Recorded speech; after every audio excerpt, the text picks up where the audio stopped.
кто-то укажет на тебя, и все, и ты просто будешь отчислен, и деньги тебе не вернут. Делайте все, чтобы вас уважали. Делайте. Я не говорю, что вы тут виноваты. Еще раз подчеркну, что полная вина стопроцентная лежит на СКФУ. Наши туркмены не были виноваты. Эти студенты, туркмены, там учатся больше 1500 студентов.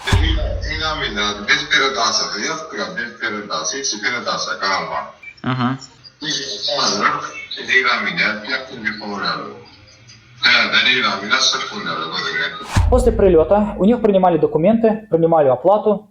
И после этого им сообщали, что вы как бы не сдали сессию, вы русский язык не знаете, давайте мы вас очистим, или же мы вам предлагаем вот эти две области.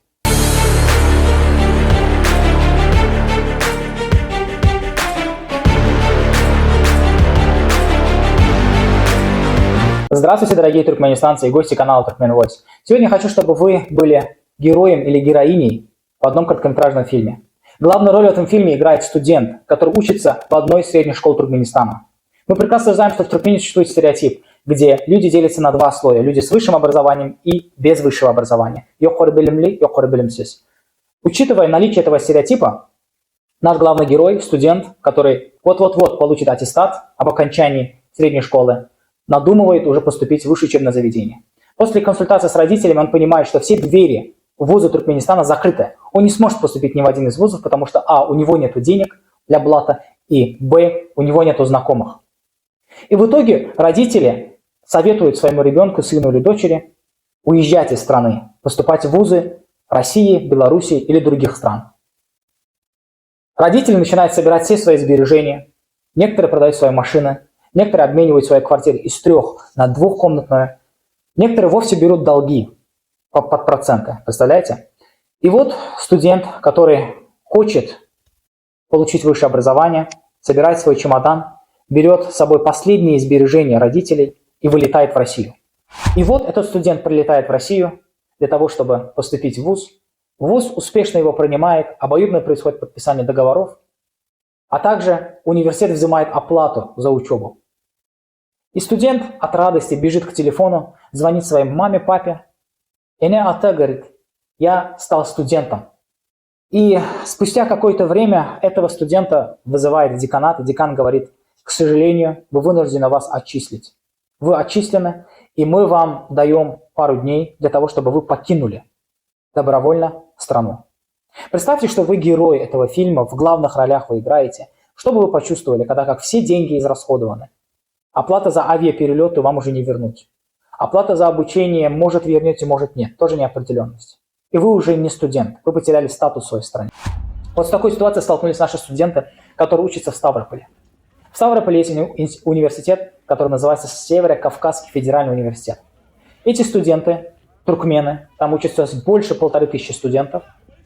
Некоторые из них были отчислены из-за якобы организации протеста.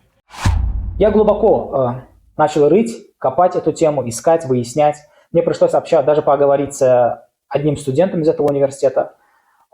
И выяснилось одно, что наши студенты якобы по официальным данным, где описывается эта ситуация на Turkmen News, есть ссылка на Кавказский узел. Кстати, на канале Turkmen News очень хочу, чтобы вы зашли на сайт и прочитали комментарии под этим постом. И вы увидите, что 90% комментариев негативные, хейтерские. Как вали из страны, да, вот, не знаю, это русские, не русские пишут, я не знаю, может, сами туркмены пишут, не в курсе. Но 90% комментариев там хейтерские в отношении наших студентов, типа русский язык вы не знаете, валите из страны, вам тут делать нечего и тому подобные вещи, да. Вас отчислили из-за незнания русского языка и так далее.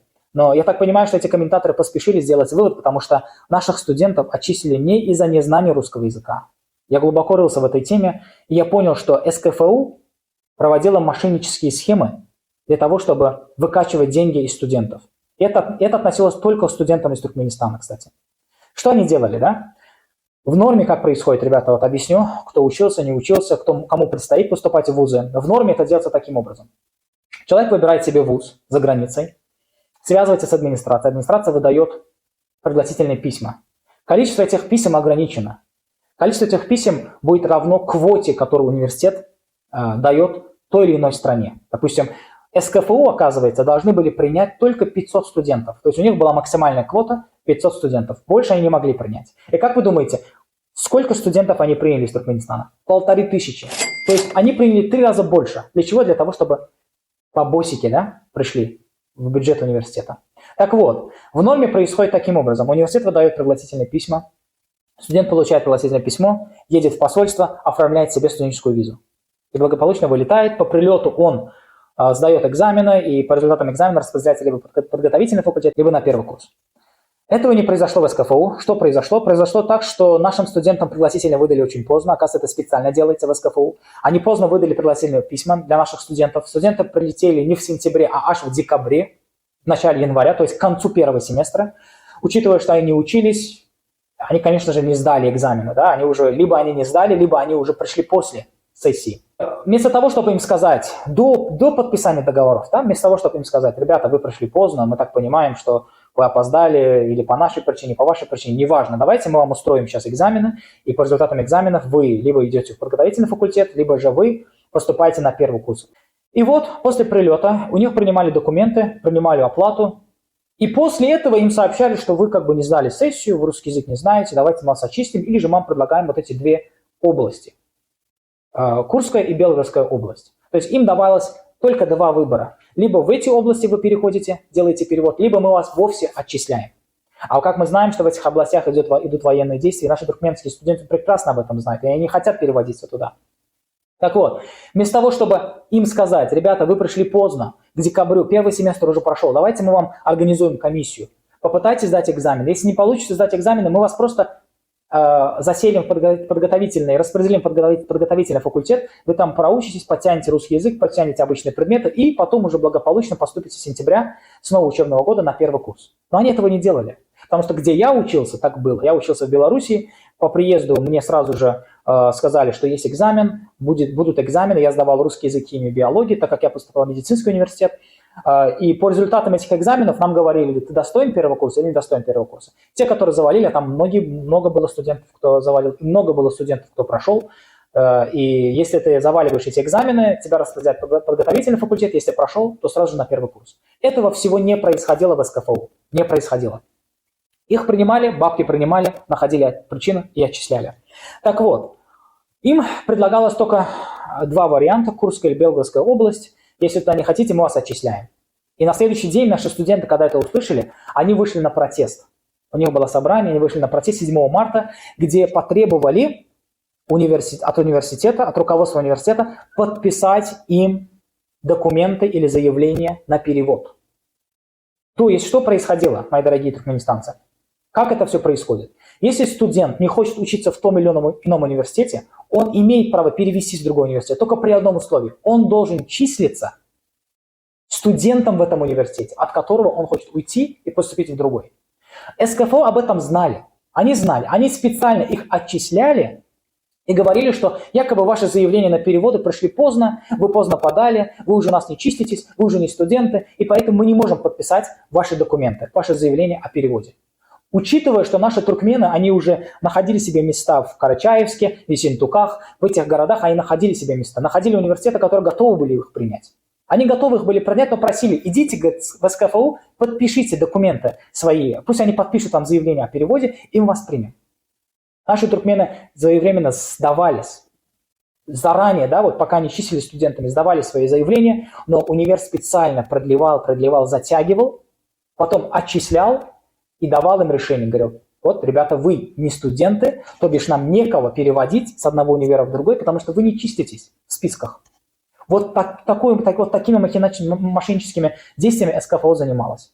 И дальше занимается. Мне кажется, прокуратура должна пойти туда и завести уголовные дела во всех вот этих, по всем фронтам, да, чтобы понять, почему, происходят такие действия беззакония, почему идет дискриминация в отношении только туркменских студентов. Хотя наши туркменские студенты в тот день, они 7 марта провели акцию, протест, где потребовали просто подписать документы о переводе.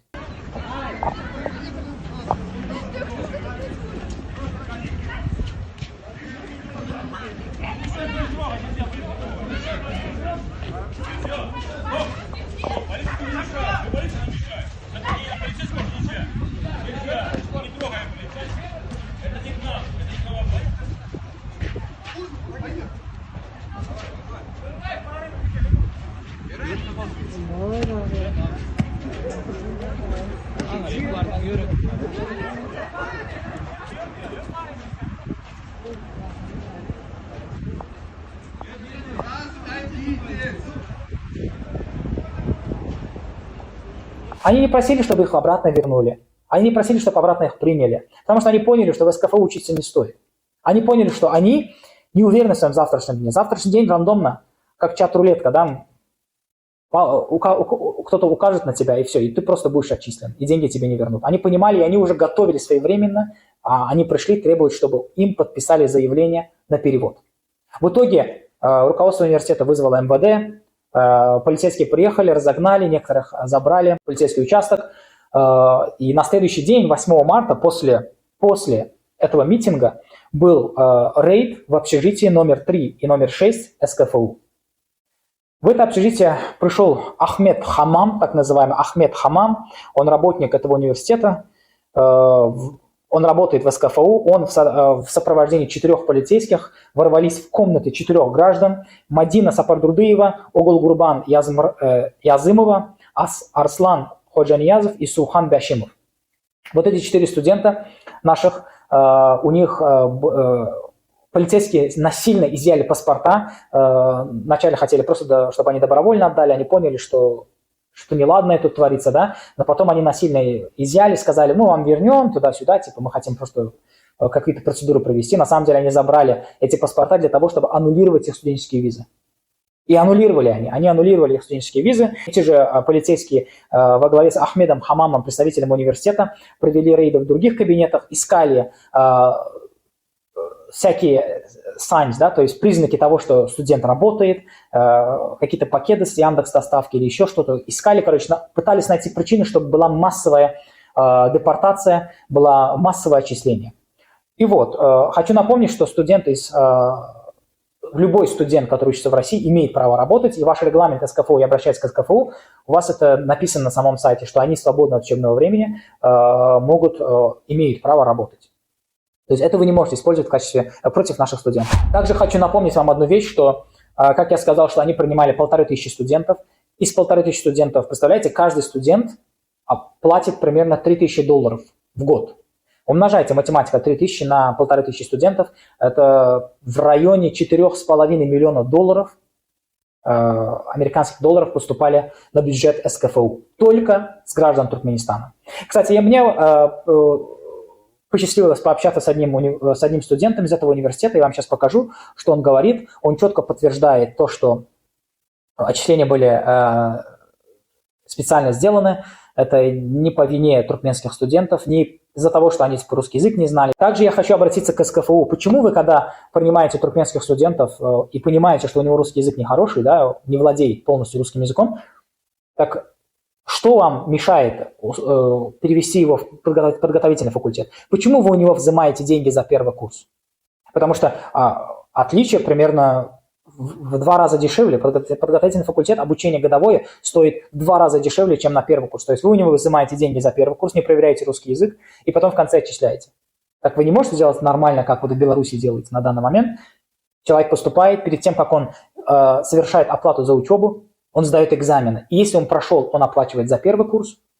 Если он не прошел экзамены, поступает в подготовительный факультет, и после поступления он оплачивает только за подготовительный факультет. Это же дураку ясно, что вы пытались использовать наших туркменских студентов для того, чтобы ваши кошельки стали еще толще. Мне посчастливилось пообщаться с одним из студентов из СКФУ. Я вам сейчас покажу, что он говорит. Вот послушайте внимательно.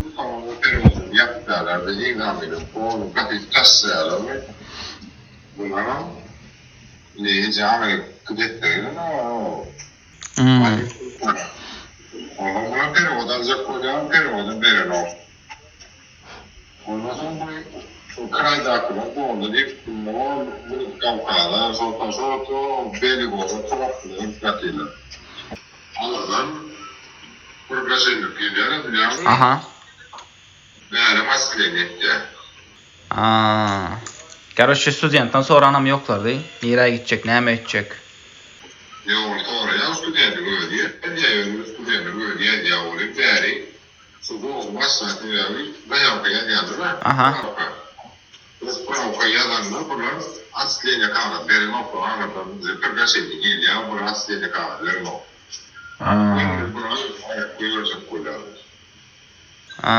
Короче, maksadı aslından perevod değil de şu üniversitede maksadı seni zıngmak короче. Ayırmak sistemadan. Men de o kasları gelen okun başkası da okumasın diye. Şunu Pul meselesi neyle son? Pulunu izin alıp bolýar mı? vermeyelim mi? Vermeyelim mi? Nasıl değil? Yalanlar ki veriyor. Puluydu ne oğlum? Darası durmuş. Yöne kontrakt boyunca vermeli burası pulunu izine doğru mu? Vermeli. Gata ağır yağdayanız hazır şu mat. Benim inaminler biz bir dansa yaptık. Biz bir dansa hiç bir dansa kalma.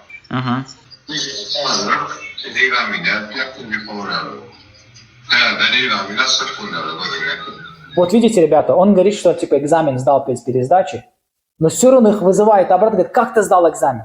Как ты сдал экзамен? Мы аннулируем твой экзамен, отправляем тебя в комиссию. Так не дискриминация ли это? Дискриминация 100%. Короче, kapkan düzeyler de karşı, Türkmenlere karşı kapkan edip, dinle Türkmenlere karşı mı şöyle diskriminasiya ya başka Özbekler, Tacikler? Вот вам еще одно доказательство, что это происходит только в отношении туркменских студентов. Только в отношении туркменских студентов. Mene şonu men mahinatsiya görýän meselem. Men pikirimçe bilgeçli üniversitetler sizin pulunuzu alıp, Türkmenlerin pulunu alıp açtığında ýene täze pato alıp, ýene pulunu alıp, ýene zyňyp olar düşündüň. Biznesa meňzeýär, biznesa. Aslında 5 puan okusan yani 5 okusun Türkmenler. O için gelenler, o bayağı То, что я вам говорил, видите, 1500 студентов, да? 1500 студентов они принимают, но когда как они должны были принять только 500 студентов. Представляете? Я не понимаю, это, как вы думаете, ребята, мне вот интересно узнать ваше мнение, это изолированный случай, который произошел в СКФУ, или же это какая-то вендетта против Туркменистана, месть со стороны правительства России из-за того, что Туркмения начала поставки газа с 1 марта в Турцию. Вот с чем это связано вообще? Мне интересно узнать ваше мнение, напишите, пожалуйста, в комментарии. СКФУ специально делали все, чтобы студенты были отчислены. Именно туркменские студенты. Это подтверждается и с сайта Кавказского узла, это подтверждается и от показаний нашего студента из СКФУ. Я что хочу посоветовать, да? Также вот напомню вопрос, напишите, что это изолированный случай в СКФУ, или же это месть со стороны правительства России в отношении Туркменистана из-за поставки газа с 1 марта в Турцию. Напишите, пожалуйста, комментарии, поставьте лайки, я напомню вам, да. И еще хочу я дать советы нашим туркменским студентам. Те, которые отчислены, я желаю вам терпения вашим родителям. Постарайтесь еще раз поступить, но не в эти вузы, вообще не в эту страну, не в Россию, в другую страну поступайте, в другое место. Хотите в Белоруссию улетайте или в другие страны. Вон в Азербайджан можете даже полететь, там тоже есть хорошие вузы, которые готовы вас принять. А также я тем студентам, которые еще учатся в средних школах Туркменистана, я хочу посоветовать, чтобы вы нанимали репетиторов и подтягивали уровень русского языка. Подтягивайте, ребята, делайте все, чтобы вас уважали. Делайте. Я не говорю, что вы тут виноваты. Еще раз подчеркну, что полная вина стопроцентная лежит на СКФУ. Наши туркмены не были виноваты там. Но в целом просто подтягивайте русский язык. Русский язык он нужен. Русский и английский. Подтягивайте, учите, чтобы вы спокойно могли говорить с преподавателями и никаких вот этих дискриминационных моментов не чувствовать, да, со стороны россиян. Я очень надеюсь, что вы бойкотируете эти университеты, не будете учиться там хотя бы на время.